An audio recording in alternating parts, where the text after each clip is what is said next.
Hi everyone, Speedrunning Fantano here, the internet's fastest music nerd, coming at you with another speedrun review. If you guys recall, I'm the only music reviewer in history to ever speedrun a review successfully, and I'm going to repeat that success, maybe even with more speed, in this latest review here of an album that just dropped, the new 6ix9ine record, Blackballed. Figured it would be apropos to try this again, since the last time I speed ran a review, it was with 6ix9ine's Leyenda Viva. And I might do an even better job this time, considering this record over here, Blackballed, is 10 minutes shorter than that album. So I mean, faster record, faster review. Now, I've already attempted this once, but my computer footage was choppy and screwed up. And that's my album speedrun. Did I beat my time? Did I beat my time? I don't know. Austin will have to tell me and us on the screen somewhere. And hopefully this gives me an opportunity to be an even better, faster, speedier reviewer as I go over this new album here with the persistence and the fastness of a cheetah. This cold brew I'm sipping is also going to help me. Help me be a fast boy. Help me be a fast man. Let's do it. New 6ix9ine album, Blackballed. Quick review, fast review. Let's go. 6ix9ine, as you know, he's a New York rapper. He raps and he screams and he sometimes sings. He has new album. It's time for a review. I'm reviewing it. Reviewing album, Blackballed. Let's go. First song, G-Lock.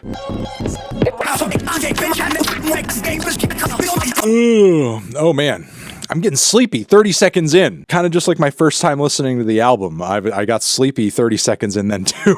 Overall, just kind of sounds like 6ix9ine hopping on a beat that has a bit of a Midwest rambly flow vibe to it.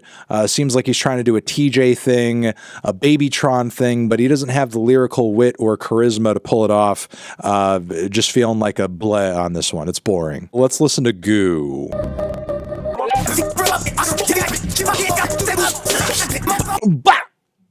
Yeah, he's just kind of yelling generically over a spacey trap beat with a lot of weird vocal edits on it, honestly, that make the ends of his lines feel abruptly cut off, like he's being choked off in some way. Who's editing these tracks? Because it sounds almost like 6ix9ine handed a random producer a bunch of leftover studio acapellas, and he's like, yeah, just like put these on any beat and just assemble it Frankenstein style. And if it sounds like a song when it's done, awesome. Oh man, we got that driving Philly club, Jersey club kick thing going on. 6ix9ine, he's really staying on trend. He's staying on top of the trends.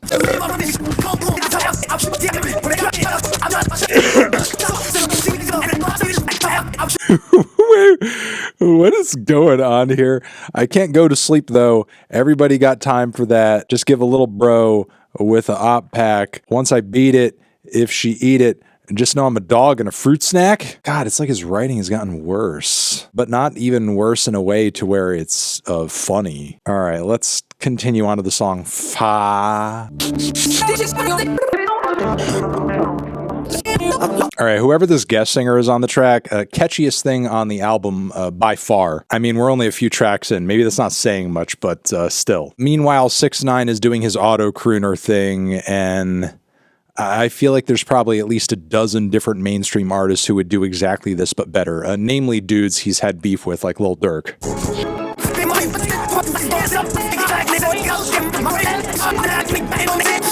Yeah, I just kind of feel like 6ix9ine is undergoing a little bit of a Lil Pump effect, to where his very short-lived prime is long behind him, and now he's just kind of like a shell of his former self, and all he can currently do is just like kick and scream and hope that he somehow brings back like a modicum of that thrill, a modicum of that electricity and energy that made him blow up on the scene in the first place. Yet he just cannot. He absolutely cannot, no matter how hard he tries. I mean, as much as his last record was like a really weird, awkward departure, and obviously did not see him playing to his strengths in any way whatsoever, somehow it's more of a letdown to see him go back to doing, I don't know, his usual thing and somehow sound worse doing it.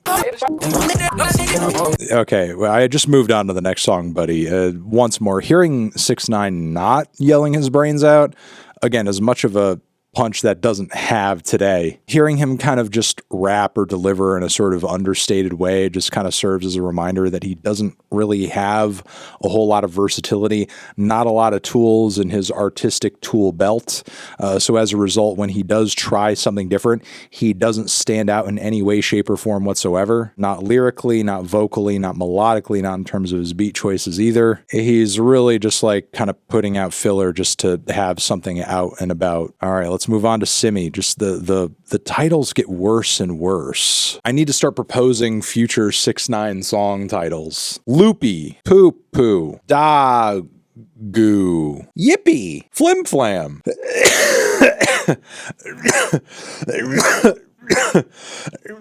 Come. All right, let's listen to Simi.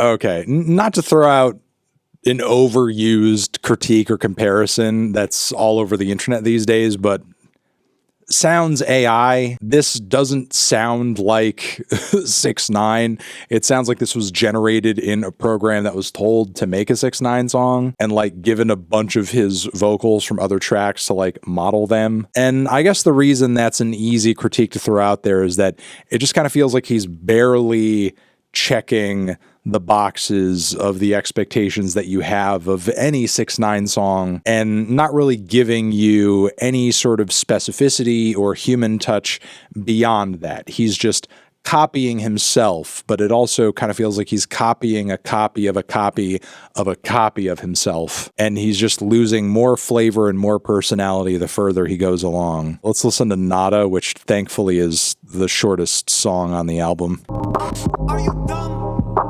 Even hearing him ask on the mic, "Are you dumb?" doesn't really have the punch that it used to at some point.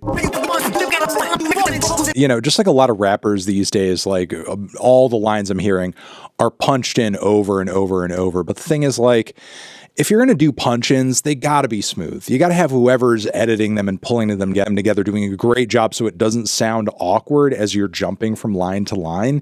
In the case of this record, it does sound awkward. It does sound like a bunch of random lines being like cobbled together in a sort of messy, lazy way. I don't know who he paid to produce and engineer this thing, but they're not doing the best job.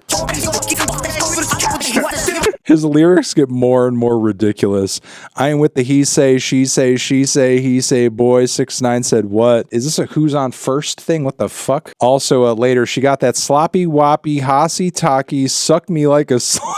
It's like nursery rhymes for perverts. Yeah, this is trash. This is also trash. I love how he shortens these songs down to TikTok length, and yet he can't manage a single catchy earworm moment among all of these, like, 90 to 120 second tracks. All right, let's listen to FIFA Fo, because that's a song title we need. All right, what is the point of this? If you're so blackballed, why are you coming out in 2023 with this EDM club rap crossover? If you're blackballed, what DJ is going to play this? And look, if you take a gaze at the current day rap landscape, frankly, there's a lot of hot potatoes or artists who should be hot potatoes, but seemingly are getting crossover endorsements, are getting widespread respect, getting a lot of coverage throughout the hip hop, Instagram, blogosphere, whatever you want to call it, are getting their share of industry endorsements. I'm not going to name names and list out a bunch of people that I have, issues with the way that they do things here right now. That's not the point of this. What I'm trying to say is maybe people aren't working with 6ix9ine at this point because he just sucks. That might also be it too, because the only notable rapper you have on the entire project